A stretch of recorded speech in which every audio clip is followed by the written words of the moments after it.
Taste the Daily.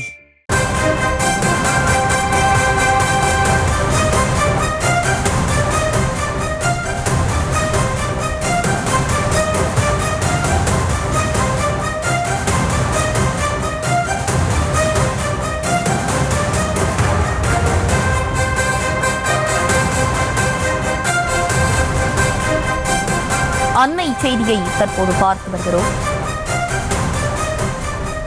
தை மாதத்தில் கோவையில் இருந்து சுற்றுப்பயணத்தை எதிர்க்கட்சித் தலைவர் EPS தொடங்க இருப்பதாக தற்போது தகவல் ஒன்று கிடைக்கப்பட்டிருக்கிறது. ஒரு நாளில் 3 தொகுதிகளுக்கு பயணம் மேற்கொள்ள EPS திட்டமிட்டிருப்பதாகவும் தற்போது தகவல் வெளியாக இருக்கிறது.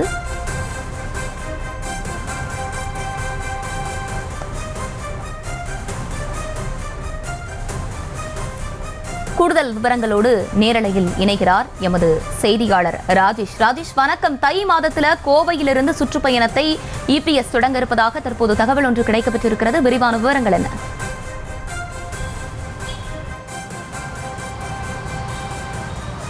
ஹர்ஷினி, வணக்கம். தற்போது நாம் அதிமுக தலைமை அலுவலகத்தினுடைய அந்த வாசலில் தான் இருக்கின்றோம். சற்று நேரத்திற்கு முன்னதாக அதிமுக மாவட்ட செயலாளர்கள் கூட்டம் நடைபெற்று முடிந்திருக்கிறது. இந்த கூட்டத்தில் நடந்தது என்ன, எடப்பாடி பழனிசாமி அவர்கள் மாவட்ட செயலாளர்களுக்கு என்னென்ன உத்தரவிட்டிருக்கிறார் என்பதை நாம் பார்க்க இருக்கின்றோம்.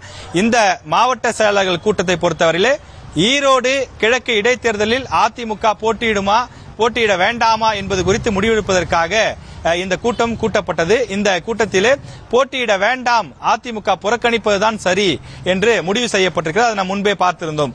அதே போல 234 தொகுதிகளுக்கும் அக்கட்சியினுடைய பொதுச் செயலாளர் எடப்பாடி பழனிசாமி அவர்கள் சுற்றுப்பயணம் மேற்கொள்ள இருப்பதாக இந்த கூட்டத்திலே பேசியிருக்கின்றார். அதுவும் இந்த தை மாதம் ஆரம்பித்தவுடன், தை மாதத்தில் ஒரு நல்ல நாள் பார்த்து நான் சீக்கிரமா உங்களுக்கு சொல்றேன்.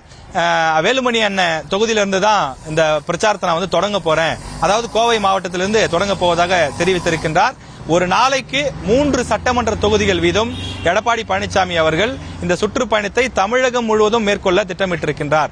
இந்த சுற்றுப்பயணத்தில் என்ன பண்ண போறார் அப்படின்னா, 10 ஆண்டு கால அதிமுக ஆட்சியில் செய்யப்பட்ட நல்ல திட்டங்களை கொண்டு சென்று மக்களிடம் சேர்ப்பது, அதிமுக அதாவது அதே நேரத்தில் ஆளும் கட்சியினுடைய திமுகவினுடைய அந்த சட்ட சீர்கேடுகள், அதே போல சட்டம் ஒழுங்கு பிரச்சனை ஆகியவற்றையெல்லாம் மக்களிடம் கொண்டு சென்று சேர்ப்ப இருப்பதாகவும் பேசியிருக்காரு.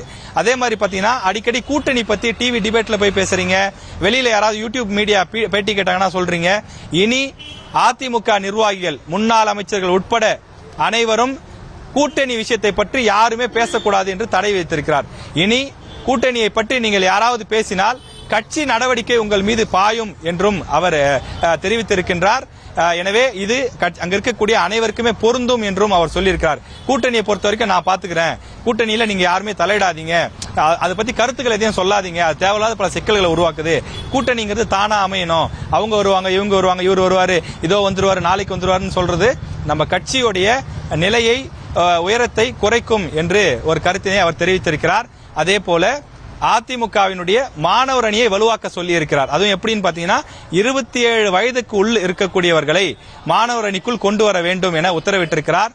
அதே போல கிளை அளவில் இருக்கக்கூடிய இந்த பூத் கமிட்டியை இன்னும் ஸ்ட்ராங் ஆக்கணும் அப்படின்னு சொல்லியிருக்காரு. ஏற்கனவே 9 நிர்வாகிகள் கொண்ட ஒரு குழுவை போட சொல்லியிருந்தார். 3 பெண்கள், இளைஞர்கள், அவர்களுக்கெல்லாம் முக்கியத்துவம் இருக்க வேண்டும் என்று கடந்த மாவட்ட செயலர் கூட்டத்திலே அறிவுறுத்தப்பட்டிருந்தது. அது மீண்டும் ஒரு முறை நினைவூட்டல் செய்யப்பட்டு இவற்றையெல்லாம் இன்னும் சில மாவட்டம் செய்யாம இருக்கிறீங்க, சில மாவட்டம்லாம் செஞ்சிருக்கிறீங்கன்னா அவங்களுக்கு பாராட்டும் தெரிவிச்சிருக்காரு. அதை விரைவா செய்யுங்க அப்படின்னு சொல்லியிருக்காங்க. அது மட்டும் இல்லாமல் அதிமுகவினுடைய அந்த நலத்திட்டங்களை எல்லாம் மாவட்ட செயலாளர்கள், ஒன்றிய செயலாளர்கள், கிளை கழகத்தினுடைய அடிமட்ட பொறுப்பில் இருக்கக்கூடியவர்கள் எல்லாம் மக்களை நோக்கி செல்லுங்கள், மக்களிடம் சென்று இந்த கருத்துக்களை தெரிவிங்கள் என்று சொல்லியிருக்கிறார். திமுகவினுடைய பல விஷயங்களை எல்லாம் மக்களிடம் கொண்டு போய் சேருங்கள், சட்டம் ஒழுங்கு சரியில்லை, பாலியல் பிரச்சனைகள் இருக்கு, இந்த மாதிரி விஷயங்கள்லாம் கொண்டு போய் மக்களுடைய கவனத்துக்கு கொண்டுட்டு போங்க அப்படின்னு சொல்லியிருக்காரு. அது மட்டும் இல்லாமல் இன்னும் பல விஷயங்களையும் அதிமுக பொதுச் செயலாளர் இந்த மாவட்ட செயலாளர் கூட்டத்தில் பேசியிருக்காரு. அந்த மாவட்ட செயலாளர் கூட்டத்தில் பங்கேற்ற சில நிர்வாகிகளிடம் பேசிய போது நமக்கு இந்த தகவல்கள் கிடைக்கப்பட்டது. MP எலெக்ஷனுக்கு அப்புறம், இந்த நாடாளுமன்ற தேர்தலுக்கு அப்புறம் அதிமுகவினுடைய வாக்கு சதவீதம் 5% அளவுக்கு உயர்ந்திருக்கு. அதனால நீங்க வந்து ரொம்ப உற்சாகமா வேலையெல்லாம் பாருங்க அப்படின்னு சொல்லியிருக்காரு. அது மட்டும் இல்லாமல் இன்னைக்கு வந்து வழக்கமா இல்லாம ரொம்ப சந்தோஷமா இருந்தார் எடப்பாடியாரு அப்படின்னு சொல்லி அந்த கட்சி கூட்டத்தில் பங்கேற்றவங்க சொல்றாங்க. எல்லாரையும் சில பேர் திட்டுவாரு, சில பேர்கிட்ட கொஞ்சம் கடிஞ்சு பேசுவாரு. அந்த மாதிரி விஷயங்கள்லாம் பெருசா எதுவுமே இல்ல, ரொம்ப ஒரு மாதிரி எனர்ஜெட்டிக்கா இருந்தாரு அப்படின்லாம் சொல்றாங்க. எனவே இந்த மாவட்ட செயலாளர் கூட்டம் தங்களுக்கு ஒரு திருப்தியாக, ஒரு மகிழ்ச்சியாக முடிவடைந்திருப்பதாக மாவட்ட செயலாளர்கள் தெரிவிக்கிறார்கள். இனி அடுத்த கட்டமாக சுற்றுப்பயணத்தை நோக்கி அவர்களுடைய நகர்வுகள் இருக்க போகின்றது.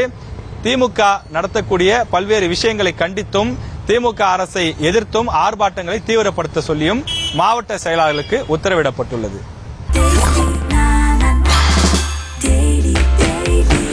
Taste the Daily.